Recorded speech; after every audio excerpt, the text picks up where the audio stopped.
In a freezing shed behind an ordinary house, a man is building his 5,000th failure.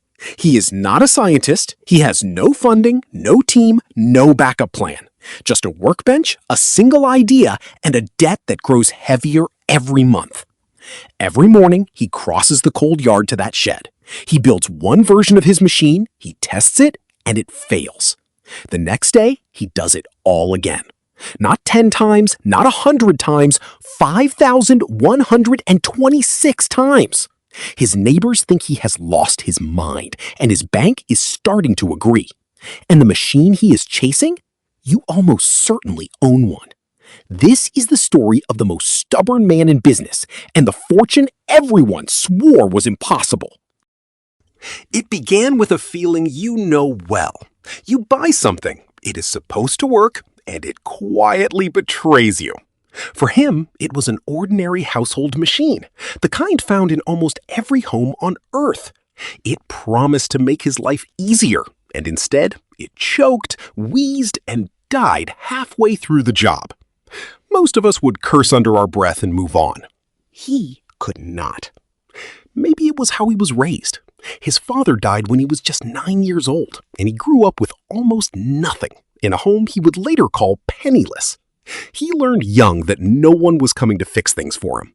So when the machine failed him, he did not go and buy a new one. He took it apart and asked a dangerous question. Why does this have to be this bad? The answer came from a sawmill. There, a 30-foot tower spun air in a violent spiral, flinging sawdust clean out of the stream. No bag, no clogging. He stared at it and thought, what if I could shrink a tornado and hide it inside the thing in your cupboard? He tore the bag out of his machine, taped on a crude cardboard cone, and the suction held. In that instant, he had cracked the idea. But an idea is not a product. To make it real, he had to get the shape of that spinning air exactly right. So he changed one tiny thing and built it, and tested it.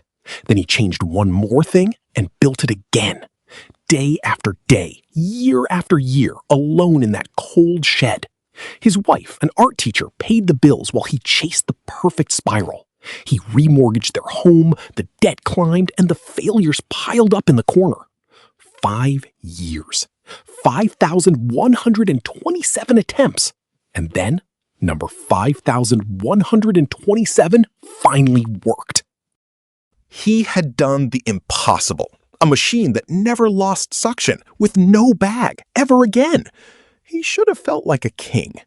Instead, he felt strangely empty. Because deep down, he already knew the truth. The invention was the easy part. Now, he had to sell it. So he carried his machine to the giants of the industry, the biggest names in the world, the ones who had ruled this market for a century. One by one, they looked at the future sitting on their table and said no. Not, we'll think about it. No. Flat, cold, final. One executive told him to his face, if there was a market for this, we would have invented it. He was broke, buried in debt, and now the entire industry had shut its doors in his face. But there was something he did not yet fully understand. They did not reject him because his machine was bad. They rejected him because it was too good. And the reason why is one of the most revealing secrets in all of business. The man in the shed has a name, James Dyson. And the machine he spent 5 years building is the one you have shoved across your floor 100 times, the vacuum cleaner. Now the twist. Why did every single giant slam the door? Because those companies did not really make their fortune selling vacuums. They made it selling the bags. The little replacement bags you had to buy again and again forever. That endless bag business was worth around $500 million. And Dyson's machine needed no bags. Not one, ever.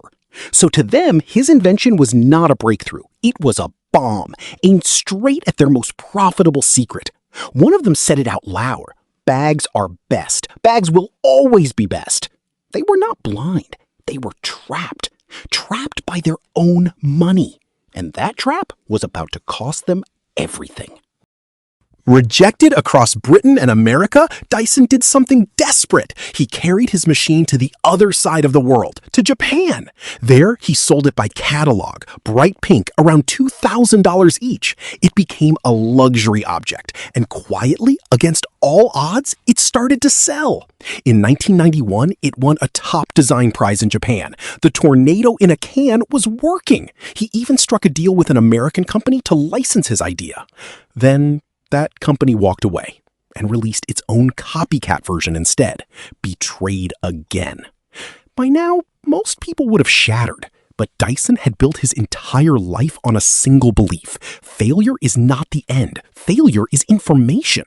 He had failed 5,000 times in a shed and survived. This was nothing. So he made a decision that would terrify any sane person. If no one would sell his machine for him, he would build his own company and sell it himself. In 1993, at 46 years old, James Dyson launched his own company. His machine hit British shelves, priced at nearly double his rivals. Everyone expected it to fail. It did the exact opposite. Within 2 years, it was the best-selling vacuum in all of Britain. Within 5, it had seized more than half of the entire market. The man they'd laughed out of every boardroom now owned the industry. And then came the sweetest part of all. The giants who had rejected him watched his machine take over and began copying it. So in 1999, Dyson dragged the biggest of them, Hoover, into court. In 2000, a judge ruled that Hoover had deliberately copied his patented design, and they were forced to pay him £4 million. In America, he walked in during a recession and knocked that same giant off the top of the market. Today, James Dyson is worth more than $10 billion, built on a machine everyone swore no one wanted. So what really happened here? On the surface, it is the greatest never-give-up story ever told. 5,000 failures and 1 triumph. And that is true. Failure was never Dyson's enemy. It was his raw material. But there is a deeper lesson, and this is the one that matters for your money. The giants were not stupid. They were rich, and their riches made them blind. They were addicted to the bags, so they could not see the future, even as it sat on their own table. That trap has a name, and it repeats through history. Kodak, Blockbuster, Nokia. The most dangerous thing in business is not failure. It is success you have grown too comfortable to question. One man in a cold shed understood that, and it made him a billionaire. If this story moved you, subscribe, and we will keep decoding the fortunes hiding in plain sight, because the next empire-shaking idea is probably sitting in someone's shed right now.